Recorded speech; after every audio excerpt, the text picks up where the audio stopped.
Oh, that fundamentally. So why are you talking about whether killing or whatever is good or not? Because I believe in universal good. Well, because I. What does that mean? That's just an empty phrase. What does universal good mean? What does that even mean? This is the notion. Well, I still believe you should love your neighbour and treat other people like you should be treated. Is that universal good? I think that's a universal good. Yeah, I think everyone believes in that, no matter what religion. Perfect. No. What we differ on is what is the ultimate universal good. I say the ultimate universal good as a Muslim is that to acknowledge first of all your Lord, that He created you, and that He should be worshipped alone, not associate any partners or any divine partners with Him. Okay, so let's take that is more important than living a good Muslim life. That's more important than the actions that you do in your life. That comes fundamental. That comes first. I'm just saying it's all about the actions you take in your life, right? It's what you do as a person. That's what your judgment is based on, right? How you live as a person. Yeah, but you are not getting judged anyway because you're an agnostic. Why are you talking about judgment as an agnostic? Because I'm trying to say that you guys are all arguing about these little points when actually, if you look at the grander scheme of things, you all really believe in the same. You all believe in you need to live a good life. No, we don't.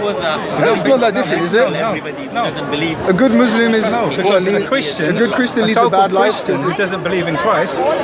It's immaterial if he lives a so-called life that doesn't steal good to his neighbour, doesn't murder, blah blah blah blah. If his belief in Christ is wrong, then he's doomed. He's condemned. And the same as Islam. If all of these gods essentially they are all loving, right? If you live a good life and you followed the wrong God, but you live a good life, will that God not let you in, whoever that God is? You misunderstood. No, I'm asking. I think you're misunderstanding. I'm just trying to ask you a question.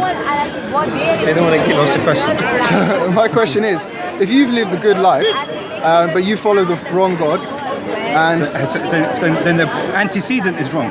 But what happens when? Although you've been a good person, but you follow the wrong God. That judgment is not. So that wipes out all the good you've done in your life. You'll be rewarded perhaps in this life. Yeah, in this life you may have long life, you may have wealth, you may have children. But that's all wiped out then. So none of that matters. All that reward is in this life.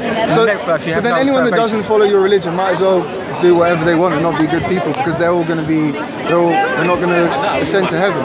So anyone that's not a Muslim is not going to ascend to heaven. So why should they follow?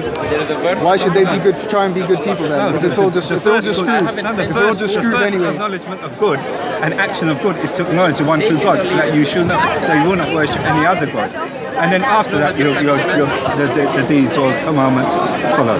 So that has to come first. I get your perspective. Yeah. I understand. That's what you're saying. Yeah. I just disagree. I know. Yeah. So that's when we go back to square one. Exactly. Anyway, it's nice to talk. Nice to talk to you. Take it easy. Sorry, I need to make a call.